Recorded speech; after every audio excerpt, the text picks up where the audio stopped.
suis donné que la mère du Seigneur vienne jusqu'à moi. C'est la parole d'Élisabeth, son émerveillement. Ça pourrait être le nôtre aujourd'hui aussi.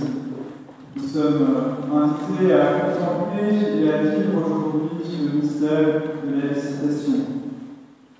La Vierge Marie vient chez nous parce qu'elle est notre cousine, notre sœur, l'une d'entre nous qui vient nous visiter. Elle sait que nous avons besoin d'elle. Elle est enceinte, elle nous apporte Jésus, mais nous ne le voyons pas encore.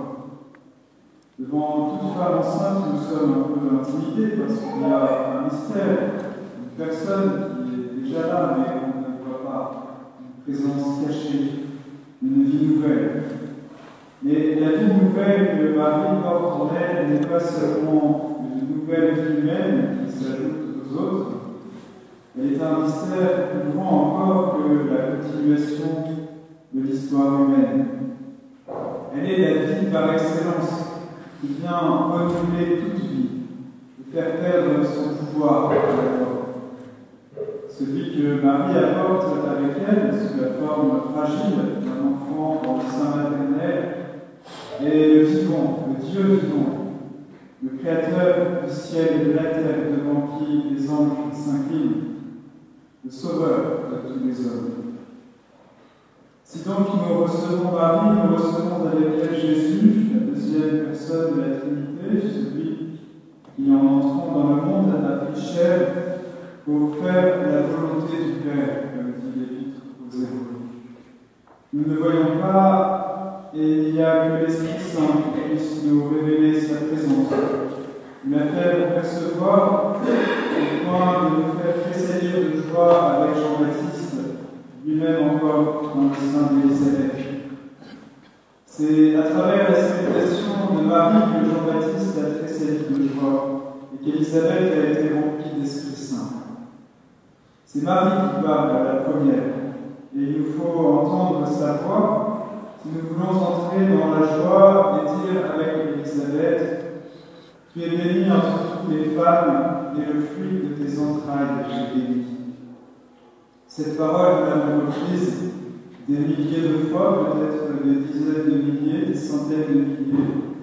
Mais nous avons parfois oublié qu'elle est une réponse à une première parole de salutation prononcée par Marie. L'Évangile ne nous dit pas cette parole, alors que Luc nous rapporte les paroles que Marie adresse au Seigneur, celle du Magnificat.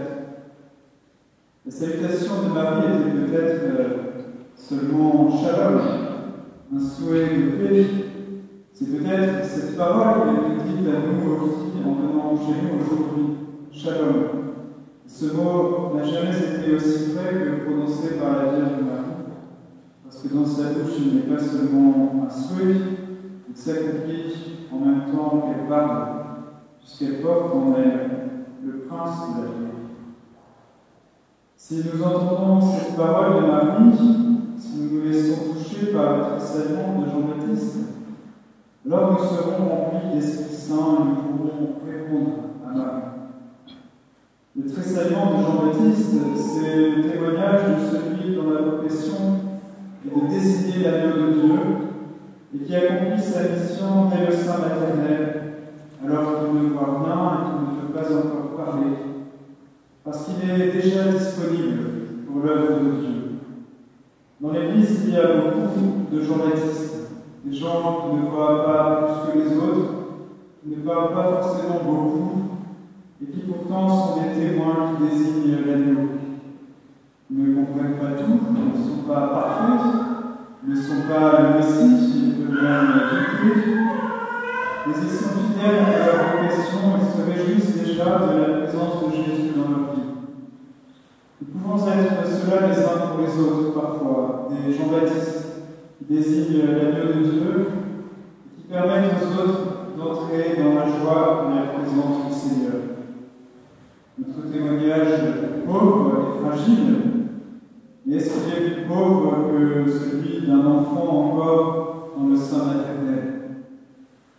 À chacun de nous aujourd'hui d'entendre les salutations que Marie lui adresse et de se laisser toucher par le témoignage de Jean-Baptiste, quelle que soit la forme prête pour lui aujourd'hui.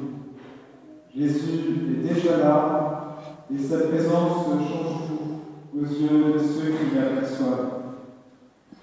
D'une certaine façon, toute l'histoire de l'Église se vit sous le mode de la visitation, comme l'accueil de celui que nous ne voyons pas, mais qui est bien présent, le Sauveur tout au milieu de tout mal, qui nous donne de vivre déjà de son mystère.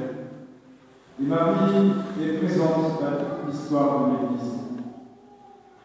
Ceux qui ne reçoivent pas Marie, qui n'entendent pas sa salutation, ne peuvent que rester à l'extérieur, ne peuvent pas vivre déjà de la présence de Jésus. Elle ne leur sera révélée qu'à la fin des temps, quand tout sera manifesté.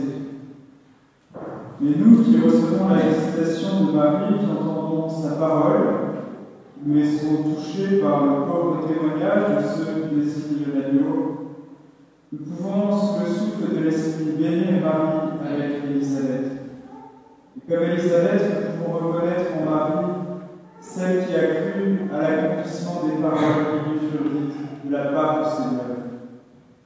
La béatitude de Marie, c'est celle de la foi. Et elle vient nous inviter à la foi. Elle vient nous affermir dans la foi, pour nous aider à recevoir Jésus avec elle, à être bienheureux avec elle. Cet évangile est une invitation à la prière mariale. C'est peut-être l'occasion de nous renouveler dans notre accueil de la Vierge Marie, qui nous prépare à recevoir Jésus. Cela peut se faire par la prière du rosaire ou par d'autres formes de prière mariale, l'Angélus par exemple, mais aussi par des lectures ou simplement par l'oraison silencieuse auprès de la Vierge Marie. Peut-être aussi en essayant de vivre l'Eucharistie avec elle. Elle a une affinité toute particulière avec l'Eucharistie, elle en qui le corps de Jésus a été formé. Si elle est mère de l'Église, elle a toujours quelque chose à voir avec la formation du corps du Christ. Elle nous aide à vivre notre Eucharistie aujourd'hui en accueillant dans la foi le Seigneur qui vient à nous par elle et qui nous transforme en vie avec elle.